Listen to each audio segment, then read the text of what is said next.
Let's recall what our assignment was. I asked you to read the section from Plato's Meno that's produced in your textbook. But I suggested that the first thing you should do is take a look at the comments at the end of the section that Professor Annis has written. And I want to take a look at it right now, but just what you're looking at on the screen is actually page 155, and as I scroll down the page, which I'm doing right now, we're going to see Professor Annis's comments, starting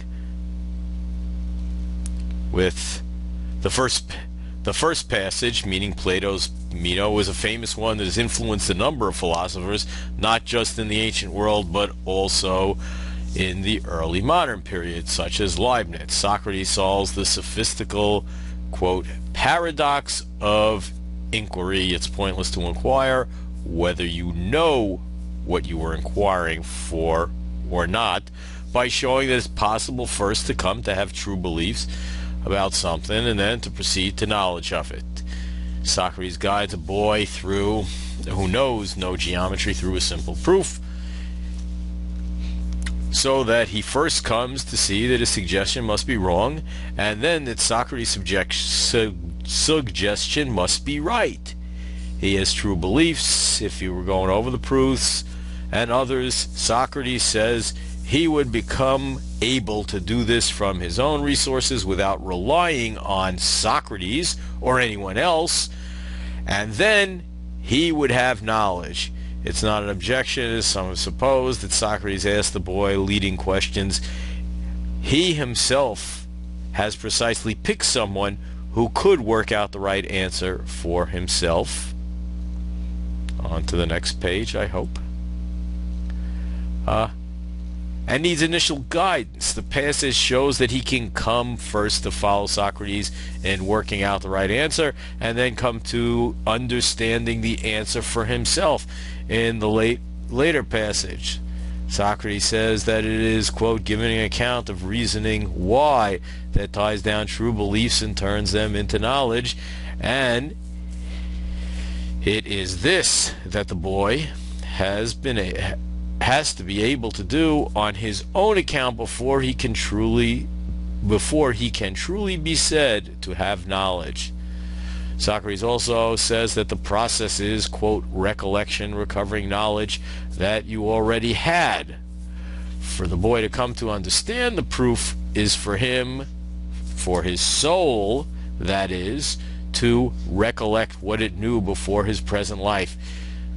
And now she goes on to ask some questions and talks about the later passage. But let's just focus on this first, because I want us to get a clear understanding. And one thing we should do whenever you're reading stuff in philosophy, oftentimes in other subjects, it is a great idea also, what you should be doing is trying to summarize, taking notes and trying to summarize. And as we go through, I've taken some notes, and we'll take a look at them along the way. So if we're taking a look, we're starting out, let's take a look. We read Professor Annis's comments. How are we going to summarize it? Well, what I first tried to do is, I think she's telling us overall what these selections are. The first thing she talks about is this paradox of inquiry. So we want to get clear on what this paradox of inquiry actually is. She describes it in about one sentence. You guys should think about what a paradox is, but we will take a look at it. She says, and it sometimes, by the way, this paradox is called Meno's paradox. After all, the dialogue is titled Meno. It's named after the character Meno. Then she says the next thing as she goes through is explaining that what goes on in the dialogue is Socrates answers the paradox. He solves the problem by guiding the boy through a simple proof in geometry. So that's the next thing.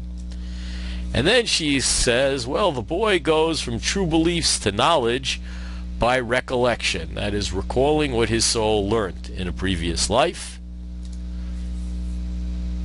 We'll come back to that in a second, because that might be getting under your skin a little bit, or you might find that a little bit implausible.